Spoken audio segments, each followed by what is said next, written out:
Press the bell icon on the YouTube app and never miss another hello friends, welcome to my channel RK studies. पिछले lecture में हमने union और intersection के बारे में पढ़ा था। अब चलिए अब हम उनकी कुछ प्रॉपर्टीज के बारे में पढ़ लेते हैं। यूनियन ऑपरेशन जो है, यूनियन के ऑपरेशंस की प्रॉपर्टीज कौन कौन सी हैं कुछ वो हम पढ़ लेते हैं, उसके बाद इंटरसेक्शन की पढ़ेंगे। तो चलिए स्टार्ट करते हैं। सबसे पहले हम देखेंगे कम्यूटेटिव लॉ।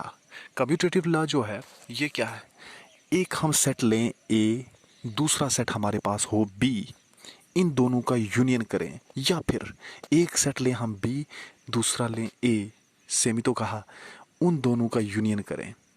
ए और बी का यूनियन करने का मतलब हुआ कि ए बी के जितने भी एलिमेंट्स हैं उसको लेकर हमने एक नया सेट बनाना है। ऑपरेशन को लगाया, नया सेट बना, उसमें से एक तीसरा सेट निकला ना, निकला तीसरा सेट, वही तो उसका यूनियन होगा। अब नेक्स्ट हम चाहे बी यूनियन ए करें, हाँ एलिमेंट्स आगे पीछे हो सकते हैं, ऑर्डर उनका अलग हो सकता है, लेकिन ऑर्डर पे सेट डिपेंड नहीं करता ना। ये सेम ही चीज़ हुई, ए यूनियन बी से जो सेट बनेगा, बी यूनियन ए से बनेगा, वो दोनों इक्वल ही तो होंगे। इक्वल सेट क्या होते हैं, उसमें ऑर्डर डिपेंड करता है? नहीं, ऑर्डर पे डिपेंड नहीं करते, इसलिए कम्यूटेटिव लॉ जो है होल्ड करता है। इसमें हम थोड़ा सा और जान लेते हैं इसके बारे में। Commutative law, A union B, B union A के इक्वल कैसे होता है। अब यहाँ पे हम कुछ डिस्कस करते हैं इसके बारे में। चलिए यहाँ मैं एक सेट ए ले लेता हूँ, सॉरी,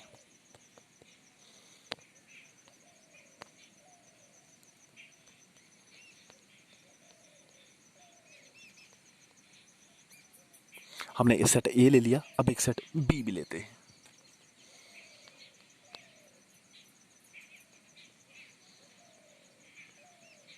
अब यहां देखिए ए यूनियन बी भी लेते हैं।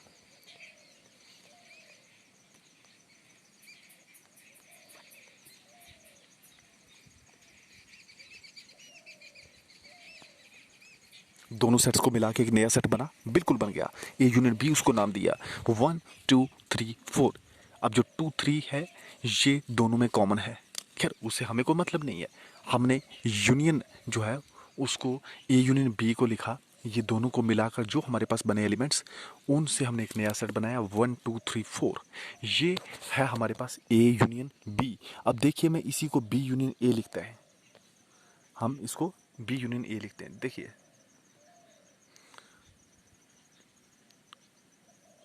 जब हम लिखेंगे बी यूनियन ए तो वो किस तरह से लिखा जाएगा, बी के एलिमेंट्स सारे, बी के सारे एलिमेंट्स मतलब उसके आएंगे 1 तो है ही नहीं, उसमें उसमें 1 नहीं है ना, बिल्कुल 2 3 4 2 3 4।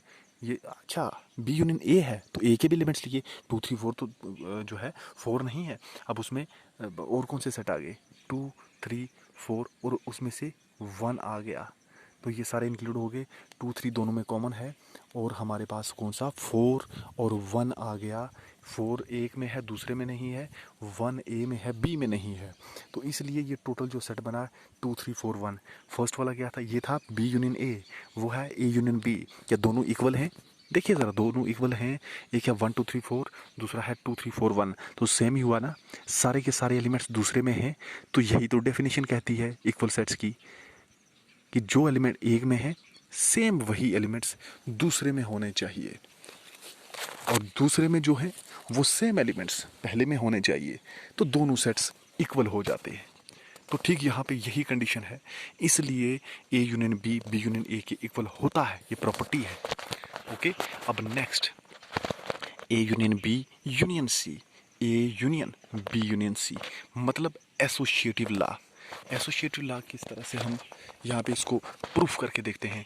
ए को कुछ मान लीजिए, बी को कुछ मानिए, और सी को भी एक सेट ले लीजिए। देखिए अब यहाँ पे मैं ए को भी कुछ मान लेता हूँ, ए को एक सेट ले लेते हैं।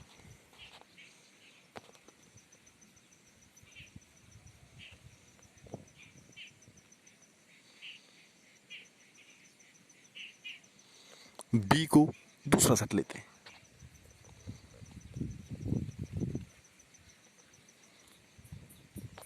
बिल्कुल सी को एक अलग से सेट ले लेते हैं।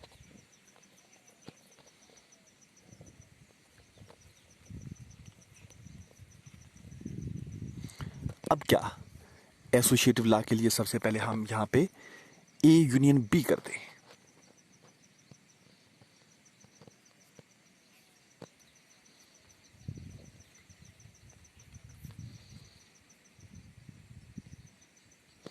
यही आएगा ना, बिल्कुल यही आएगा। अब ये ए यूनियन बी 1 2 3 हुआ, क्योंकि टू दोनों में कॉमन है और उससे हमें कुछ मतलब नहीं है। हमें ए यूनियन बी करना है। हमें ए यूनियन बी कैसे लिखेंगे? 1 2 3, इसमें ए और बी दोनों के एलिमेंट्स सारे के सारे इंक्लूड हो गए। लेकिन अब अगर हम यहाँ पे यूनियन अब हम यूनियन सी भी लिख देते हैं इसके साथ, तो सी के एलिमेंट्स भी इसमें आ जाएंगे। अब सी के एलिमेंट्स भी इसमें आ जाएंगे, मतलब अब सी क्या है? 2 3 4। अरे 2 3 तो ऑलरेडी है, क्या बचा? कौन सा एलिमेंट बच गया? 4 बच गया। तो अब ये जो सेट बना ना 1 2 3 4, ये क्या है? ये क्या है? ये A union B union C है। A union B union C, ये हमारे पास एक सेट आ गया। कौन सा? 1 2 3 4। सी को हमने क्या लिया था? सी को लिया था 2 3। सिमिलरली अगर हम लेंगे बी यूनियन सी, पहले बी यूनियन सी लेते हैं, तो इसमें कौन से एलिमेंट्स आएंगे? बी यूनियन सी में एलिमेंट्स कौन से आएंगे? 2 2 3, रिपीट नहीं करना, इसलिए कौन से आएंगे? 2 आएगा, 3 आएगा, और अब बी यूनियन सी है ना, बी यूनियन सी है, 2 3 तो आ गया। और लेकिन अब देखिए 2 3 आ गया, लेकिन ये बी यूनियन सी हुआ। अब हमें उसके साथ ए का अगर हम यूनियन कर दें, ए का हम उसके साथ यूनियन कर दें, बी यूनियन सी के साथ ए का यूनियन कर दें। अब ए में कौन से एलिमेंट हैं जो बी सी में नहीं है या बी सी में हैं? 2 3 तो है, अब 1 बचा, 1 बच गया ना, तो 1 को हम ऐसे यहाँ पे इंक्लूड कर लेते हैं, तो एक नया सेट बन जाएगा। अब ये सेट क्या है? ये सेट कौन सा है? अब कोई ऐसा है कि बी यूनियन सी में जो एलिमेंट कॉमन है ए में भी है, बिल्कुल 2 कॉमन है, और उस कॉमन के लिए हमें कुछ नहीं है, हमें सिर्फ ये देखना है कि जो एलिमेंट बी में है सी में है वो सारे इंक्लूड किए, बी यूनियन सी बनाया। जो ए में है और बी यूनियन सी में है उन सबको मिला के A union B union C बनाया, तो वो हमारे पास एक सेट बना। तो पहले केसेस में भी हमने देखा था कि A union B union C या A union B union C दोनों इक्वल आए। तो इसी कारण हम कहते हैं कि जो एसोसिएटिव लॉ है ये होल्ड कर गया। ओके, अब नेक्स्ट है आइडेंटिटी एलिमेंट के लिए लॉ। आइडेंटिटी एलिमेंट के लिए, जैसे फाई को हम आइडेंटिटी एलिमेंट कहते हैं, किसका किसका? उसी यूनियन का। ओके, तो ये फाई आइडेंटिटी एलिमेंट है। तो हम किसी भी सेट में अगर किसी फाई को लिखते हैं, अरे देखिए ना, ये हम जैसे कोई भी सेट है हमारे पास कोई अगर एक सेट है उसमें हम फाई को लिखते हैं, यानी कि ए यूनियन फाई। फाई क्या होता है? एक एम्प्टी सेट होता है ना, फाई एम्प्टी सेट होता है। ए में क्या होता है? एलिमेंट्स होंगे ना, तो जो ए में एलिमेंट्स है, मान लो 1 2 3 हैं, सेम एलिमेंट्स हैं,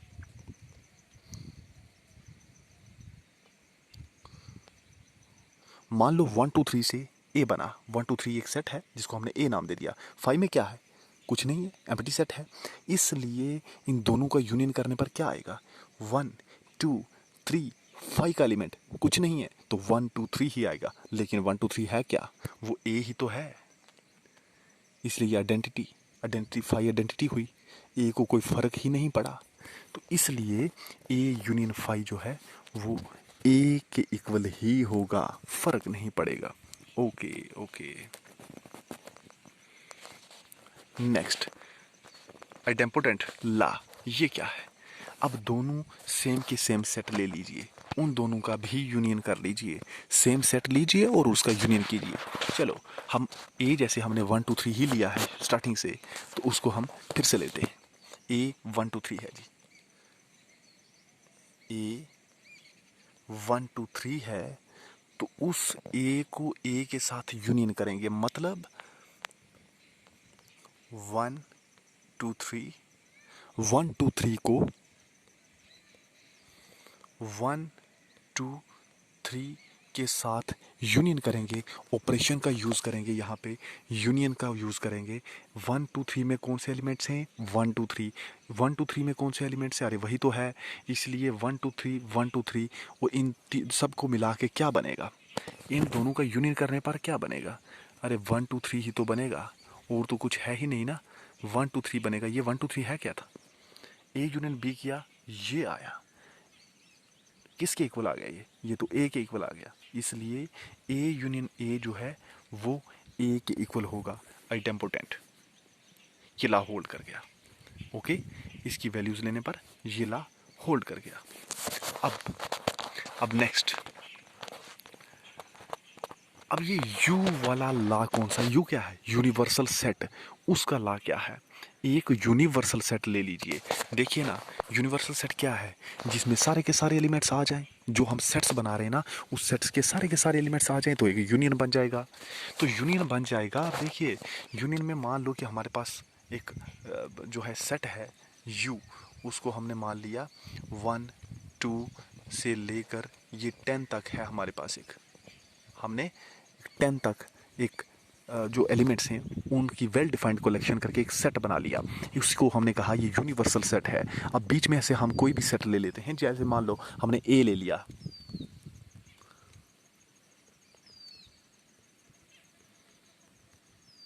ए को हमने मान लिया 2 3 4 5।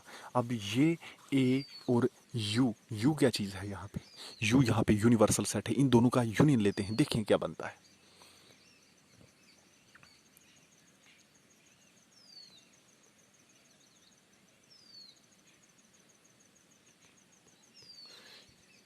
यूनिवर्सल सेट के साथ यूनियन, और साथ में हमने उसका एक सबसेट लिखा, ए लिखा। देखें क्या बनता है। अब इन दोनों से कौन सा सेट बनेगा? इन दोनों को मिला के क्या बनेगा? इन दोनों को मिला के बनेगा, सबसे पहले यू के एलिमेंट्स लिखते हैं 1 2 3 4 5 6 7 8 9 10। दूसरे में 2 3 4 5। अरे ये तो रिपीट हो गया। रिपीट क्यों करेंगे हम रिपीट नहीं करेंगे ना, क्योंकि सेट है तो सेट में रिपीटिशन ही नहीं होती, तो उसका कोई मीनिंग ही नहीं रहता। तो इसलिए 2 3 4 5 हम नहीं लिखेंगे, हम तो वही लिखेंगे ना 1 2, एक ही बार लिखेंगे 3 4 5 6 7 8 9, और लास्ट में हम 10 लिखेंगे। ये हमारे पास 1 2 3 4 5 सो अप टू 10। ये क्या है? ये तो हमारे पास यू था। अरे ये जो यू है ना, ये यूनिवर्सल सेट है। तो यूनिवर्सल सेट के साथ हम अगर किसी दूसरे सेट का यूनियन करते हैं तो वो यूनिवर्सल सेट ही आता है। ठीक है जी, ये था हमारे पास यूनियन की कुछ प्रॉपर्टीज़। तो यूनियन के बारे में हमने जाना कि इसकी कौन कौन सी प्रॉपर्टीज़ हैं। तो यूनियन अगर किसी सेट के साथ करते हैं हमारे पास वही यूनियन आता है। अगर दो सेम सेट्स आइडेम्पोटेड ला की बात करें तो हम ए यूनियन ए जो है वो ए के इक्वल होता है। सेम सेट्स का यूनियन करने पर वही सेट बनता है। उसके साथ फाई लगा दो, आइडेंटिटी लगा दो, तो वो फिर से वही सेट बनता है। एसोसिएटिव और कम्यूटेटिव भी हमने समझ लिया। अब हम इंटरसेक्शन की बात करते हैं। इंटरसेक्शन में जैसे हमने पढ़ा था कि इंटरसेक्शन होता है कि कॉमन एलिमेंट से बनाया गया सेट। 2 सेट ले लीजिए, 3 सेट ले लीजिए, जितने मर्जी ले लीजिए। उन सब सेट्स में देखिए कि कॉमन क्या है। जो कॉमन एलिमेंट्स आ रहे हैं चाहे वो एक ही हो, उससे बना के जो सेट बनेगा ना वो इंटरसेक्शन होगा सेट का। सेट के लिए वो इंटरसेक्शन होगा। अब इंटरसेक्शन में जो कम्यूटेटिव लॉ होता है वो क्या होता है? 2 सेट्स ले लीजिए, हमने ए ले लिया, हमने बी ले लिया। ठीक है जी, 2 सेट्स ले लीजिए, ए बी हमने ले लिया, और उन दोनों का इंटरसेक्शन करते हैं। देखिए हमने ले लिया ए और बी। ए मान लो हमारे पास 1 2 3, बी मान लो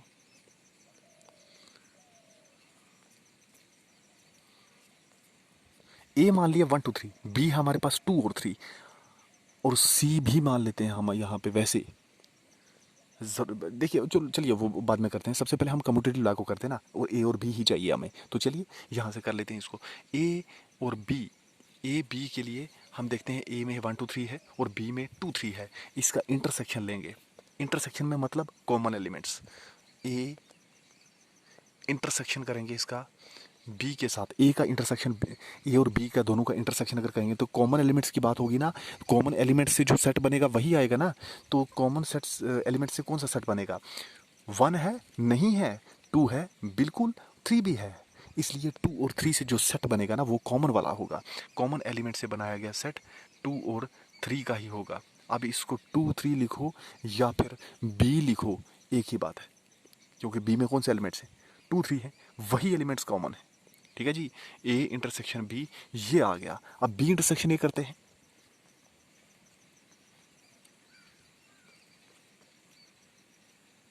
बी में कौन से एलिमेंट्स हैं? To three. ए में टू थ्री है, बिल्कुल है। तो कौन सा एलिमेंट आ गया? बी में टू थ्री था, हमने लिखा टू थ्री। ओके, ए में टू थ्री है, बिल्कुल है। दोनों में कॉमन क्या आया? Two three. और ये भी टू थ्री, ये भी टू थ्री, और ये इक्वल होंगे ना, इनकी राइट साइड्स तो इक्वल आ गई। इसलिए दोनों सेट्स, चाहे ए इंटरसेक्शन बी करो चाहे बी इंटरसेक्शन ए करो, फर्क नहीं पड़ता, दोनों इक्वल होंगे, कम्यूटेटिव लॉ को होल्ड करेंगे। ठीक है, यहाँ पे कम्यूटेटिव लॉ जो है वो होल्ड होता है। एसोसिएटिव में भी सेम चीज़ है। अगर हम सेट ए लेंगे, बी लेंगे, सी लेंगे, इन सब का इंटरसेक्शन सबसे पहले ए इंटरसेक्शन बी करके सी का इंटरसेक्शन लें, या ए का इंटरसेक्शन बी इंटरसेक्शन सी करके फिर लें, ये एक ही बात है, हमारे कोई इसमें फ़र्क नहीं है। ठीक है, अलग अलग से कॉमन एलिमेंट्स ले लीजिए, पहले ए और बी के, पहले ए और बी के ले लीजिए कॉमन एलिमेंट्स, और उसके बाद सी के भी देखिए कि A union A intersection B जो आया उसके साथ सी का कौन सा कॉमन है, जो है उस सबको लिख कर एक सेट बना लीजिए छोटा।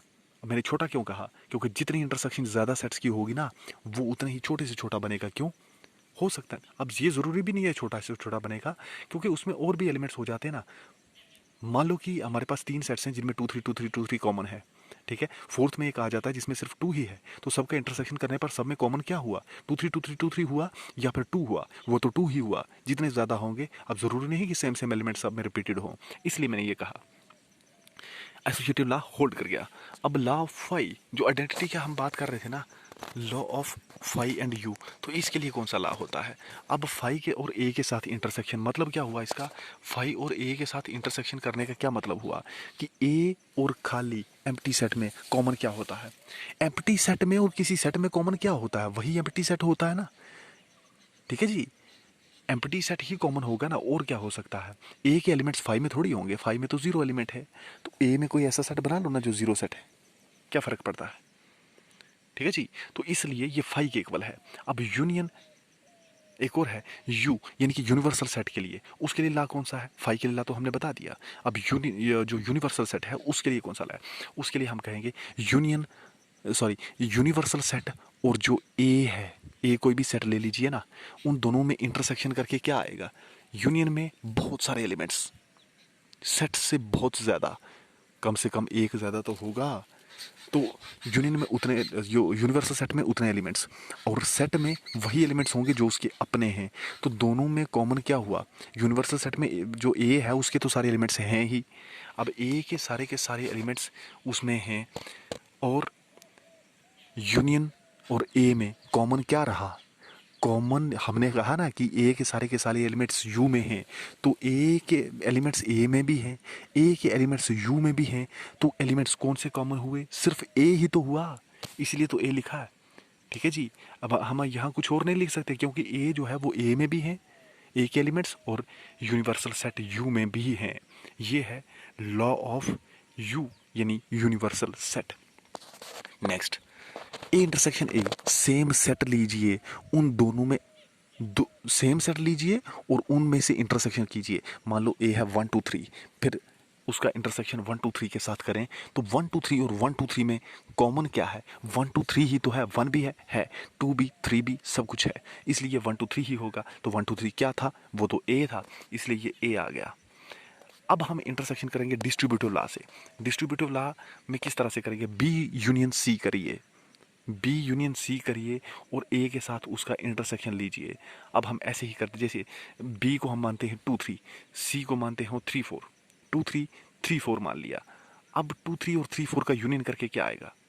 हमने 2 3 3 4 लिखा, तो 2 3 और 3 4 का यूनियन करने पर हमारे पास आ गया 2 3 4, 2 3 4 आ गया। अब 2 3 4 और इंटरसेक्शन ए है 1 2 3, 2 3 4 और उसका 1 2 3 के साथ जो है वो इंटरसेक्शन करने पर क्या आएगा? 2 3 4 और 1 2 3 में, इसमें तो 2 3 कॉमन आ रहा है, चलिए वहाँ 2 3 कॉमन आ रहा है। ए इंटरसेक्शन, अब नेक्स्ट देखते हैं ना, ए इंटरसेक्शन बी क्या होता है? ए 1 2 3, बी 2 3, 1 2 3 और 2 3, इसमें कॉमन क्या है? 2 3 है। उसके बाद ए इंटरसेक्शन सी में क्या होता है? ए इंटरसेक्शन सी में क्या होता है? ए 1 2 3, सी क्या है? 3 4, इन दोनों इनमें कॉमन क्या आया? इनमें कॉमन क्या है? इनमें तो 3 ही आया। 3 4 और 2 3 1 2 3 1 2 3 और 3 4 में कॉमन तो 3 ही होता है ना, इसलिए ए इंटरसेक्शन सी क्या होता है?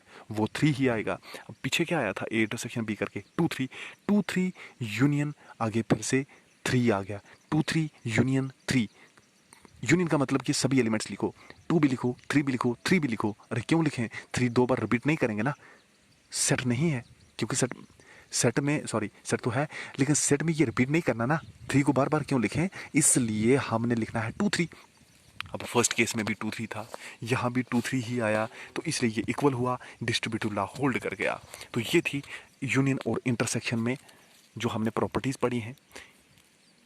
यूनियन की प्रॉपर्टीज अलग से, इंटरसेक्शन के ऑपरेशन की प्रॉपर्टीज जो है वो अलग से पढ़ी हैं। इसमें अगर कोई कन्फ्यूजन है, कहीं प्रॉब्लम है, तो बताइएगा कमेंट करके। नेक्स्ट लेक्चर में हम एक और टॉपिक लेके आएंगे या इसी पे बेस्ड कुछ क्वेश्चंस करेंगे। तब तक के लिए गुड बाय।